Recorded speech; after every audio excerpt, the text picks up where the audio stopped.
এখানে আমাদের 2.5 গজ কাপড় আছে, অর্থাৎ একটা সেলোয়ার তৈরি করতে আমাদের 2.5 গজ কাপড় লাগে। অর্থাৎ এখানে কাপড় আপনার 9 ইঞ্চি কাপড় কম আছে। 9 ইঞ্চি কাপড় কম থাকা সত্ত্বেও আমরা একটা সেলোয়ার কীভাবে তৈরি করব, সেলোয়ারটা হবে প্লাজো সেলোয়ার। প্লাজো সেলোয়ারটা সিস্টেম হলো যে কাপড়টা আছে, আমরা এই কাপড়টায় 1 ভাঁজের 2 প্যাট আমরা বাজার থেকে কিনতে পাই। অর্থাৎ অনেক বড় কাপড়টা 2.5 গজ কাপড়টা, 2.5 গজ কাপড়টার এরকমের সমান মধ্যস্থানে আমরা একটা ভাঁজ দিব। ভাঁজ দিবার পরে সর্বপ্রথম আমাদের যা করতে হবে, সর্বপ্রথম এই কেসটা আমাদের করতে হবে, উপর দিকে যে কাপড় দেড়ে কাপড় বা অনেকে আমরা বলি বাঁকা কাপড়, যে বাঁকা কাপড়টা আছে এই বাঁকা কাপড়টা রেখা দিয়ে সোজা করে সমান করে নিতে হবে। এরপর যা করতে হবে, এরপর আমরা যে পোশাকটা তৈরি করব, অনেকে ফিতা ব্যবহার করে, অনেকে রাবার ব্যবহার করে। রাবার বা ফিতা ঘরের জন্য আমরা 2 ইঞ্চি পরিমাণ আমরা রেখা দিয়ে নিয়ে নেব। 2 ইঞ্চিকে বাদ দিয়ে ফিতা ধরে লম্বার মাপে সমান তো নিতেই হবে। তারপরও আমাদের আরও 1-1.5 ইঞ্চি বেশি নিতে হবে। লম্বার মাপ আছে আমাদের 39 ইঞ্চি, এখানে আমাদের আছে কাপড়ই আছে 38 ইঞ্চি। তাহলে এখানে যে বর্ডারের কাপড়টা আলাদাভাবে জোড়া দিতে হবে। জোড়াটা আমরা কীভাবে দিব, এখানে মুহুরির মাপ ঠিক রেখে, মুহুরি মাপ আছে আমাদের 24 ইঞ্চি, 24-এর অর্ধেক আমাদের হয় 12 ইঞ্চি, আর 1 ইঞ্চি সেলাই অ্যালাউন্স নিতে হবে। তাহলে 13 ইঞ্চি পরিমাণ আমাদের নিতে হবে। 13 ইঞ্চি পরিমাণ নিলাম। 13 ইঞ্চি নেবার পরে এখানে পোশাকের হাই শেপ 1 ইঞ্চি নিতে হবে। হাই শেপ 1 ইঞ্চি কাটতে হবে এবং পোশাকের হাই নিতে হবে লম্বার মাপে 3 ভাগের 1 ভাগ। লম্বার মাপ আছে 39 ইঞ্চি, 39-এ 3 ভাগ করলে 13 হয়। আরও 2 ইঞ্চি, 2.5 ইঞ্চি, 3 ইঞ্চি পরিমাণ আমরা বেশি নিতে পারবো। আমি 2.5 ইঞ্চি পরিমাণ বেশি নিলাম। এখানে 2.5 ইঞ্চি থেকে এখানে রেখা টেনে আমরা যোগ করে নেব। এরপরে শেপ দিয়ে নেব।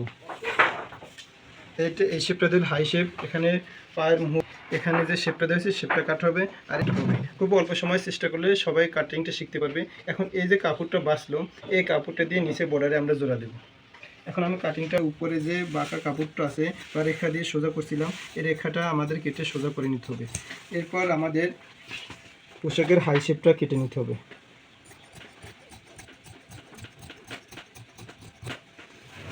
এই রেখাটা কেটে আমরা যোগ করে দেব। এটা কাটা যখন সেটা আছে, বাঁশটা আমরা কেটে সুন্দর করে সমান করে নেব। এরপর এখানে যে কাপড়টা বাঁচলো, এই কাপড় দিয়ে আমরা নিচের বর্ডারটা কমপ্লিট করে দেব। নম্বর দিকে আমরা 13 ইঞ্চি নিলাম, আর এখান থেকে চড়ার দিকে 2 ইঞ্চি পরিমাণে নেব আমরা।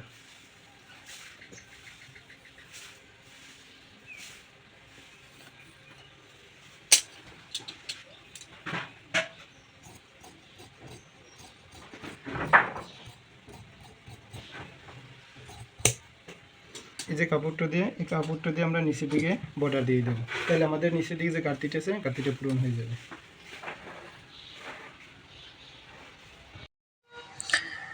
প্রথম পার্টে আমরা প্লাজো কাটিংটা দেখানো হয়েছে, দ্বিতীয় পার্টে আমরা সেলাইটা কমপ্লিট করে দেখাচ্ছি। এখানে সর্বপ্রথম আমরা নিচের প্লাজো কাটিং সেলোয়ারে বর্ডারটা সেলাই করে নিচ্ছি। আমরা যে সেলোয়ারটা কাটছিলাম, কাটিংয়ের সময় আমাদের সেলোয়ারটা কাটিংয়ে লম্বার মাপ যা ছিল তার চেয়ে কম ছিল, অর্থাৎ বর্ডার দেওয়ার জন্য কাপড় ছিল না। এই জন্য আমরা আলাদাভাবে বর্ডার দিতেছি। বর্ডার দেওয়ার জন্য 1.5 ইঞ্চি 2 ইঞ্চির মতো কাপড় নিয়ে নিয়েছিলাম। 2 ইঞ্চি কাপড়টা সর্বপ্রথম সেলাই করা হয়েছে একটা সেলাই দিবার পরে। এরপর অপর পাশে এসে ঘুরিয়ে চাপ সেলাই দেওয়া হচ্ছে। চাপ সেলাই দেওয়ার পরে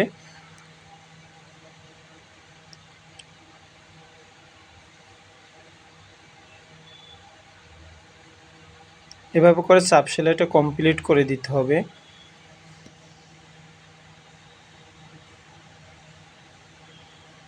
দোনো পায়ে একই রকমের চাপ সেলাই দিয়ে নিতে হবে। এরপর অপর পায়ে সেম একই রকমের 1 ফিট দূরে বা 6 ইঞ্চি পরিমাণ দূরে অ্যালাউন্স রেখে সোজা স্ট্রেট সেলাই দিতে হবে।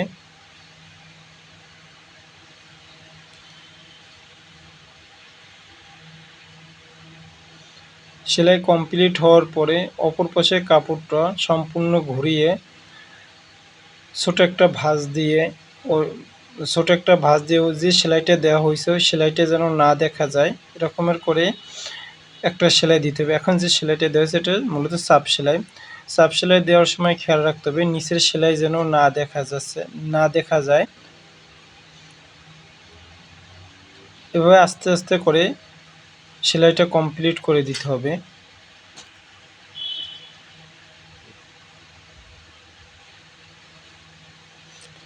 মূলত চিকন বর্ডার হইলে এখন বর্ডার যখন শেষ হয়ে যাবে এরপর সাইড সেলাই দিয়ে নিতে হবে। মুড়ি মাপ ঠিক রেখে এখন সাইড সেলাই দিয়ে দিতে হবে। সাইড সেলাইতে দুটো করে সেলাই দিতে হবে। প্রথম সেলাইটা কমপ্লিট হবে, হাই পর্যন্ত সেলাইটা কমপ্লিট করে নিতে হবে। এই হাই পর্যন্ত সেলাই দিবার পরে এখানে কাপড় উল্টিয়ে এরপর যে সেলাইটা দেওয়া হচ্ছে এই সেলাইটার উপরে আরও একটা সেলাই দিতে হবে। এভাবে করে সেলাইটা আমাদের কমপ্লিট করে নিতে হবে।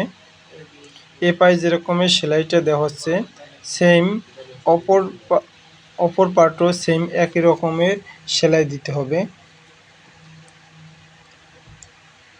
এ পার্টেরও মুড়ি মাপ ঠিক রেখে সেলাই অ্যালাউন্স রেখে সেলাই শুরু করতে হবে।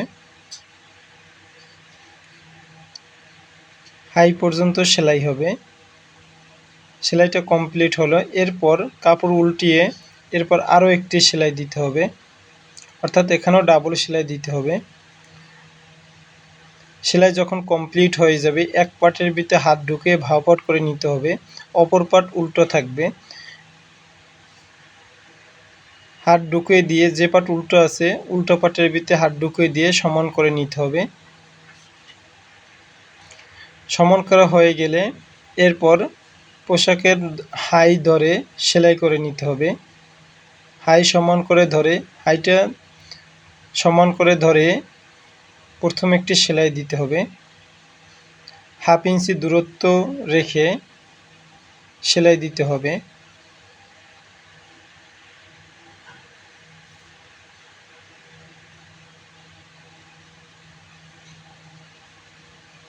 মধ্যস্থান ঠিক রেখে পোশাকের এরপর সেলাই দিতে হবে।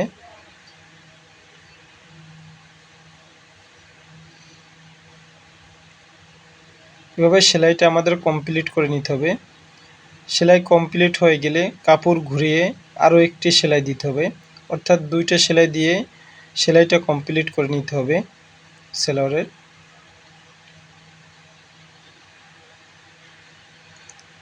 খুব অল্প সময় আমাদের হাই সেলাই হয়ে গেল।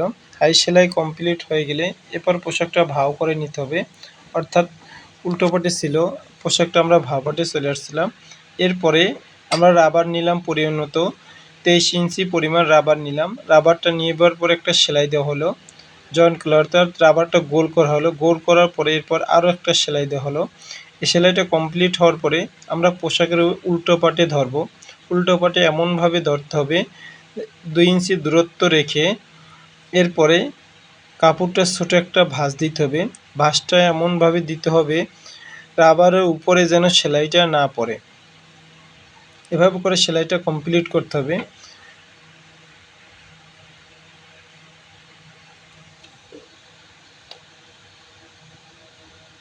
সম্পূর্ণ কাপড়টাই ছোটো একটা ভাঁজ দিয়ে রাবার টেনে টেনে সেলাইটা দিতে হবে। এখানে রাবার ছোটো বিধায়, আর রাবার সবসময় ছোটোই থাকে, আর কোমরটা অনেক বড় থাকে। কোমরটা বড় থাকার কারণে রাবার কাপড় টেনে টেনে সেলাই দিতে হবে। সেলাই দিবার সময় খেয়াল রাখতে হবে রাবারের উপর যেন কোনোভাবেই সেলাই না পড়ে, তাহলে রাবার টানা যাবে না।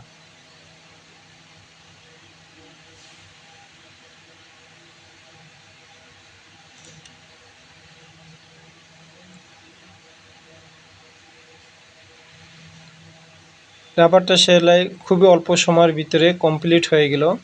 এরপরে সেলাই কমপ্লিট হওয়ার পরে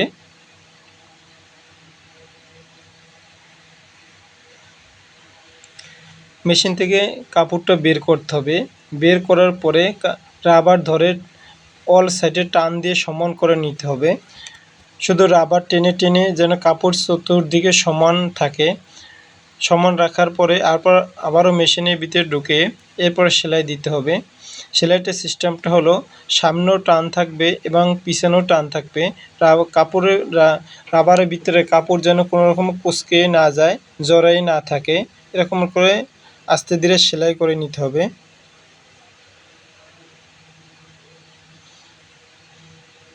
1 ফিট দূরত্ব রেখে প্রথম একটি সেলাই দেওয়া হলো। সামনে টান রেখে এবং পিছনে টান রেখে কাপড় যেন জড়িয়ে না যায় এভাবে সেলাইটা দিতে হবে। প্রথম সেলাইটা আমাদের কমপ্লিট হলো। এরপর 1/2 ইঞ্চি গ্যাপ রেখে এরপর আরও একটি সেলাই দিতে হবে। অর্থাৎ মূলত দুইটা রাবারটার উপরে দুইটা সেলাই দিতে হবে। অনেকে একটি সেলাই দেয়, একটি সেলাই দিলে কিছুদিন পরে আবার দেখা যায় রাবারটা লুজ হয়ে যায়। 2 সেলাই দিলে রাবারটা লুজ হওয়ার সম্ভাবনা থাকে না। এভাবে আমরা টেনে টেনে কাপড়টা সেলাই করে দিব। খুব অল্প সময়ের ভিতরে আমাদের দুটো সেলাই কমপ্লিট হয়ে গেল, অর্থাৎ আমাদের ফুল সালোয়ারটা সেলাই করা হয়ে গেল। আপনারা যদি চেষ্টা করেন তাহলে অতি দ্রুত অল্প সময়ের ভিতরে সেলাইটা কমপ্লিট করে নিতে পারবেন।